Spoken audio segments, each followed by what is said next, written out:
What's going on, guys? Don't worry, I didn't clickbait you. Clearly we're on a Harley Road King and not an Indian. So when I went down to the Indian dealership down in Savannah when they had the demo truck there, I rode all the different Indian models, but when I recorded the intro for the video, I originally planned to put everything in one, but it was just going to be way too long to do it that way, so I've broken it down by model. I've already put out a video with the FTR Carbon, which is by far my favorite of the Indian lineup. Super excited that they had that bike there. So if you want to see that, I kind of compared it to Harley Sportster S. That video is already up. This video will be about the Indian Chief, which depending on what you get, you know, is $15,000 to $18,000. So I kind of compared it to the Street Bob, and really, you know, if you move on up to that $18,000 mark, you can compare it to the Lowrider S as well. Just as far as money goes, that's one of their bikes in their cruiser line. So this is that video, and then at the end I'm going to give you my final thoughts, because again, when I recorded the outro, I originally planned to put it all as one video, and that didn't happen. So here's that footage of me riding the Indian Chief.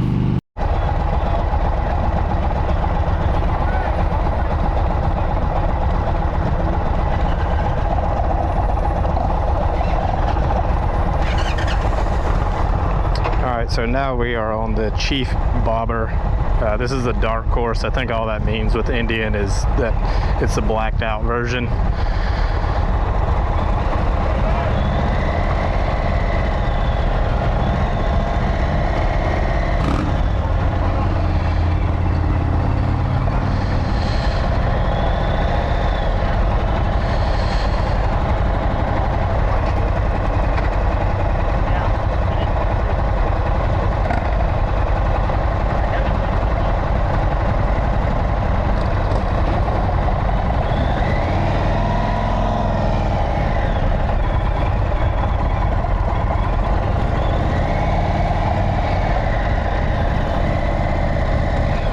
Side this time, not that it really matters, but so one thing I noticed is the digital gauge that they did on the Sportster S, very similar to what we've got on this one. The one on the FTR, I forgot to talk about it on the test ride, but I looked at it afterwards. I like that gauge a lot. It kind of looks like the Pan America, but regardless, taking a walk around these bikes in between these demo rides, and notice that all of the Indians have the digital gauge. So like I said before, I really hope Harley goes that direction with their gauges.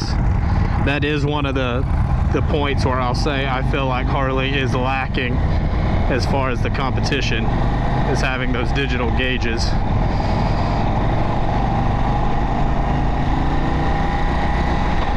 So I'm guessing this is the Street Bob version of the Indian.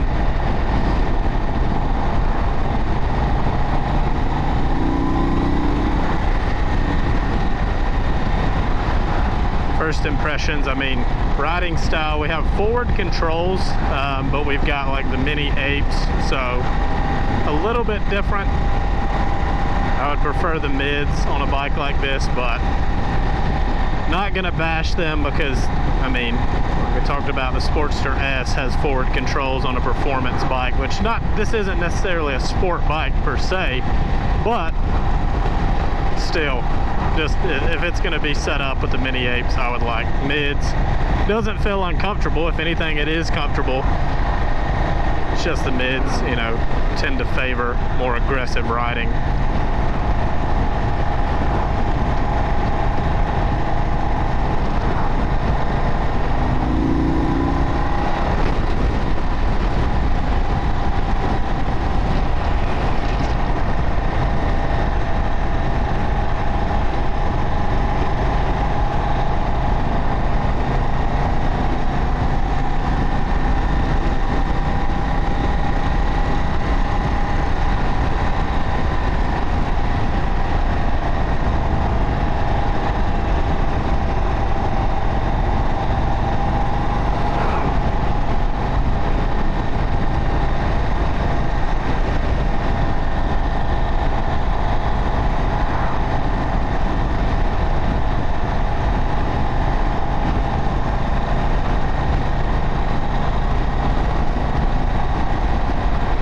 factory exhaust, so not a ton of noise coming out of this thing. Just like all the manufacturers, complying with EPA regulations. Just not going to happen out of the box.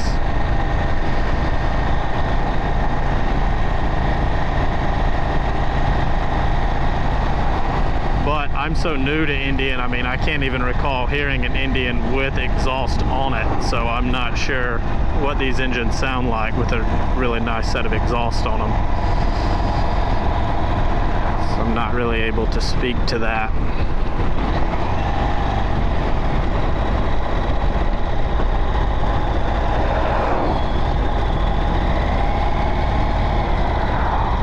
I will say this feels much, I'm trying to find the words to describe it.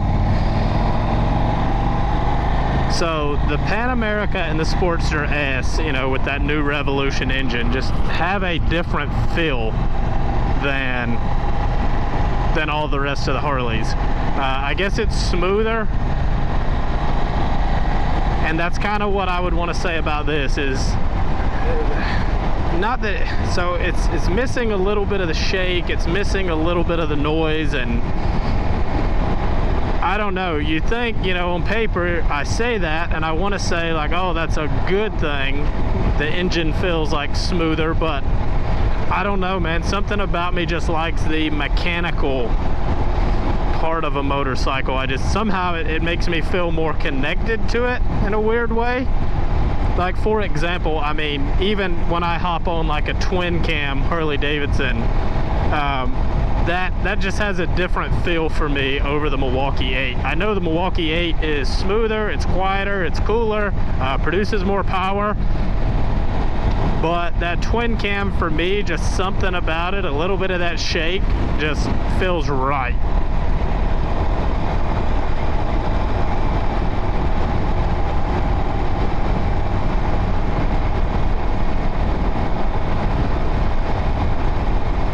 I didn't have the camera on a second ago when we were sitting there waiting to take off, but I was talking to the guy beside me, just asking what he rides now and what he's ridden so far out of these Indians, because the demo started a couple hours before I got there. He saw the GoPro and was asking, so do you do this for YouTube? I was like, yep, actually I do. I didn't have enough I don't know if it's ego or what, but didn't have enough ego to plug the channel. But I did ask him who he watches, and as expected, he Shade Tree Surgeon, Blockhead. He mentioned a few other names that I wasn't familiar with. But shout out to those two guys. I mean, I think it's safe to say they kind of lead the pack when it comes to this motorcycle. Their channels are different than mine, so I kind of came into the game as a reviewer. I would like to do more moto style vlogs, so if that's something you guys are interested in seeing, let me know. I mean, the reviews are cool and I know they're informative, but obviously, you know, just taking off and riding somewhere and being able to talk to you guys would honestly be a little more fun. So hopefully that is something we can get into more. Hopefully we can get into doing more builds. But this is definitely stepping out of the box of what we typically do, so I'm thankful for this opportunity. That's why I drove 4 hours one way to do it.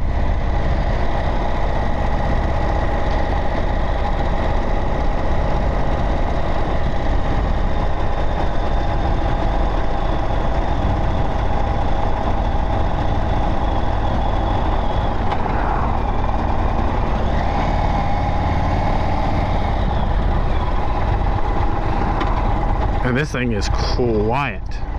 Coming up to this stop sign, pulling in the clutch, like I have to watch the RPMs and make sure it's still on. I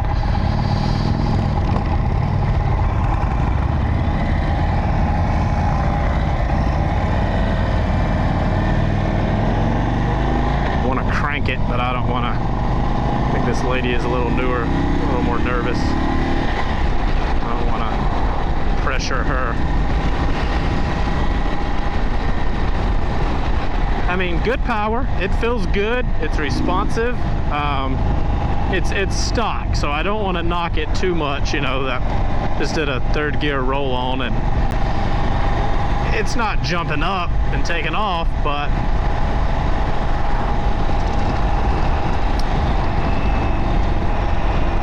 so interesting.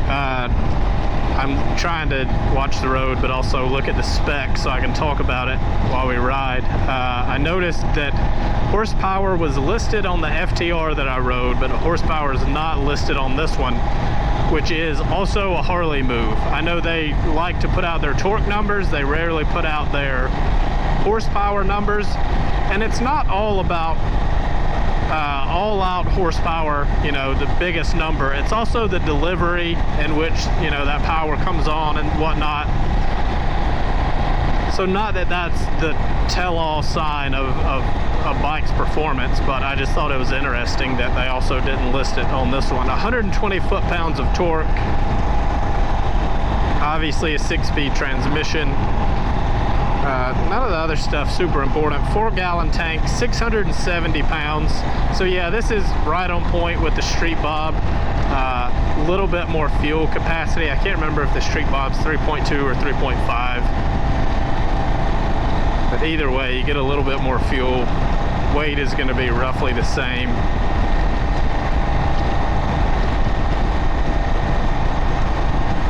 This is a comfortable bike. I mean, I could do some distance on this.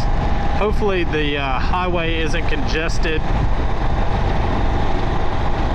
I'm not sure how I'll split these videos up because they end up getting kind of long. So maybe each individual test ride will be its separate video, but in the first bike that I rode, the FTR, we ran into some traffic on the highway and we're just kind of sitting there for a while, which I guess is why it got longer, and I'll trim as much of that out as I can, but I do want to see what this thing does on the highway.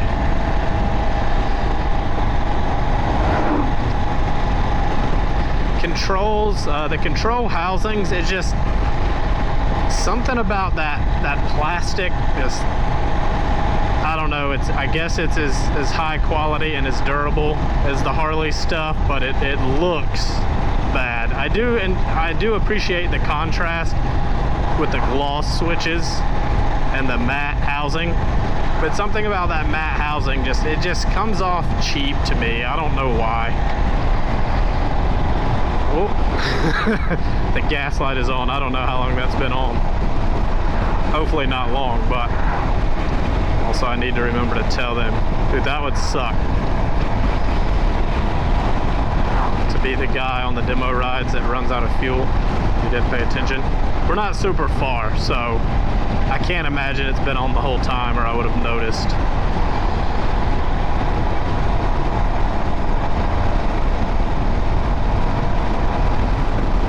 I will say it's very smooth. You know, when I mentioned it being smooth before, that was more as far as like the way that the engine feels, not even the power delivery, just kind of the running of the engine, the idle of the engine, just smooth, quiet. But the ride is smooth. The suspension feels great. The seat feels really good.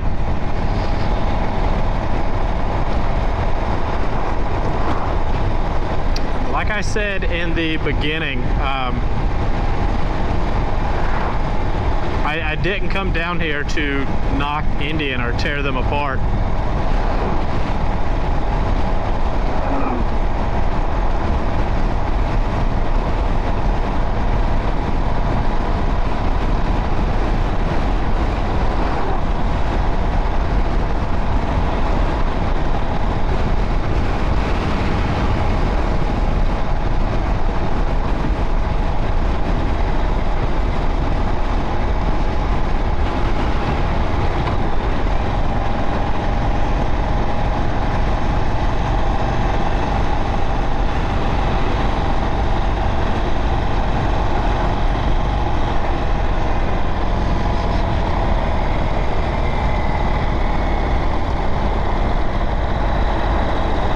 So I don't see a ton of Indians where I live. That's because the Indian dealerships are so spaced out. But it was interesting, as I got closer to this dealership, I would see more and more Indians on the highway.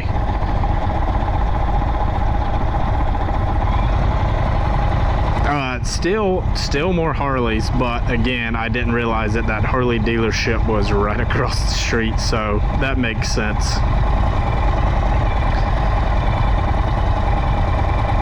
Random note, that bike in front of me, man, that backrest is tall. And I guess it's good, super supportive, but cosmetically, not the business.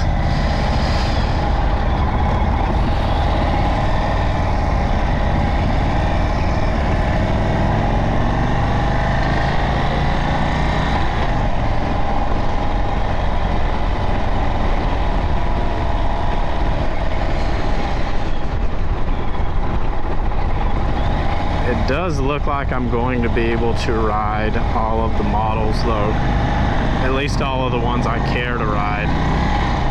I'm sure a lot of you guys have, let's say, ride them all. It's a time thing.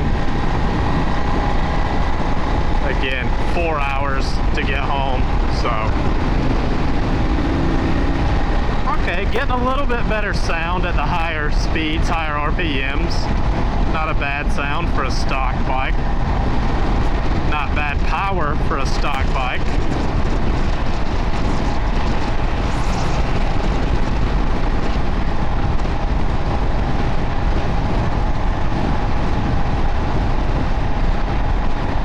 Also, it looks like we're going to be clear on the traffic this time. Hopefully we don't jinx it.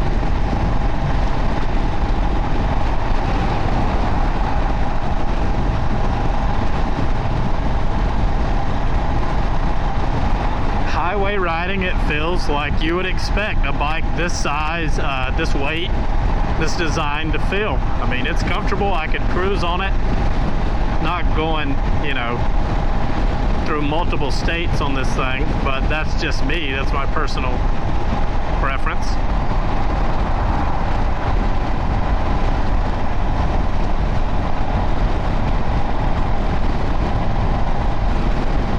Probably ride the one that the lady in front of me is on. The name is escaping me right now, but I'll probably ride that one next because I think that's their version of the Heritage Softail. Which looks wise, unless they're just really done up, I'll be honest, not my favorite right now. But ride wise, like if I'm just riding somewhere to get there, I have no problem hopping on one of the Heritage Softails at Timms to get there. Because I mean, it's got the bags, it's got the small windshield, it's light, it's nimble, it's responsive, it rides great. It's just looks wise, like that one we did that Timms built. It's kind of a root beer color with a lot of flake, but I mean, we took the bags off, air ride suspension, big spoke wheel, tall Carlini bars, fishtail exhaust. I mean, I love the look of that one, but you're also talking, you know, $7-8 grand worth of work done to that thing.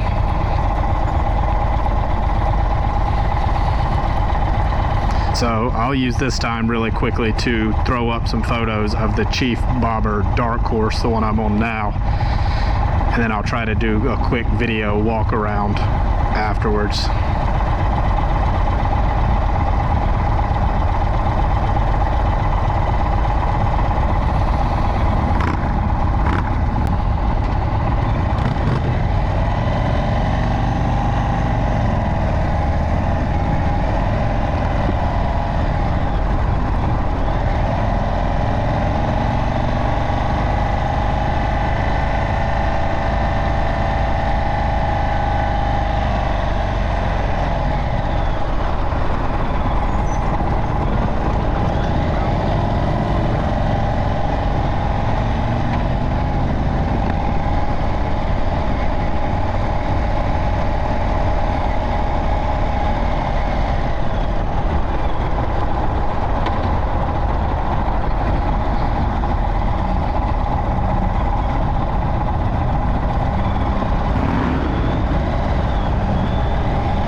So cable clutch on this bike, again, I don't know if I'm going to separate these reviews, put them together or what, but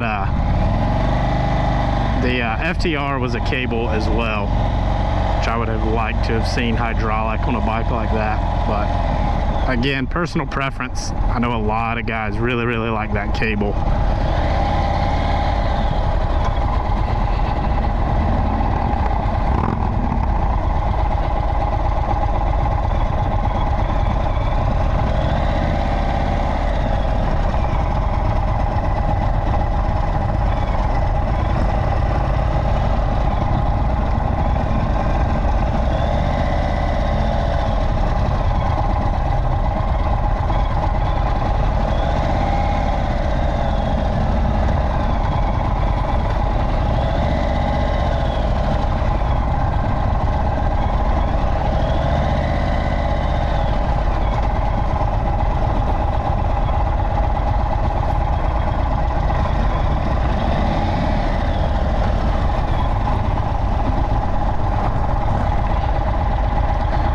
Pulling back in, overall thoughts, this versus the Street Bob, I gotta be honest, I can already tell I would do the I would take the Street Bob.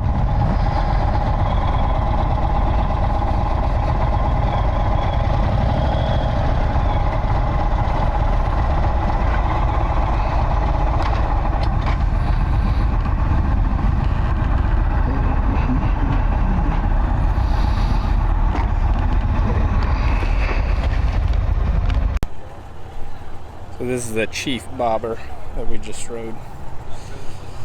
We got a quick walk around.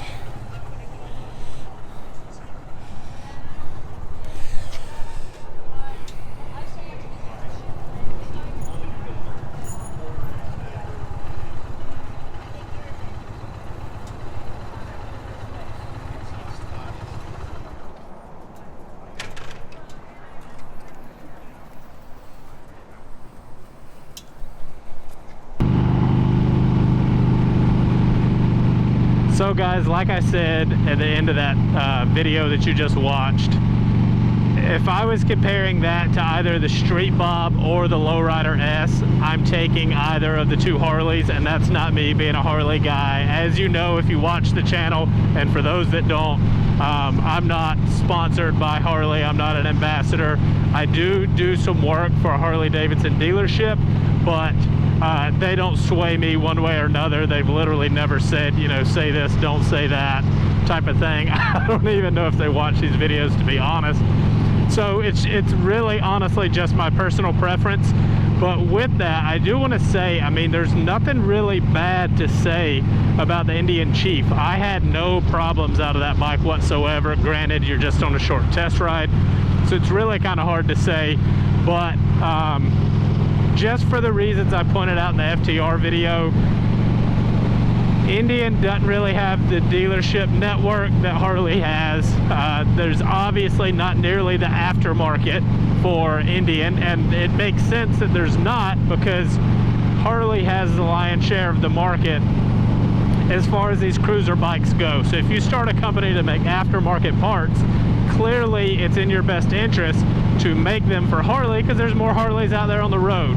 And then lastly was the resale value. So I really don't want to bash Indian, but when I was doing sales, you know, from time to time we would get an Indian as a trade-in, and a lot of times the Indian dealerships that we were calling around us, and it wasn't with Timms, by the way, not that that really matters, I just want to throw that out there, they wouldn't even throw a number on a bike, and it might only be like a year or two old with 2,000 miles on it or something. In my experience, a Harley dealership will always put a number on a trade. You know, like if another dealership, a metric dealer calls or whatever, you may not love the number, but they'll at least buy it back. The fact that Indian wasn't really looking to buy those bikes back was kind of concerning to me. And then lastly, it's just I like the look of the Harley and the sound of the Harley and all that stuff a little bit better than the Indian.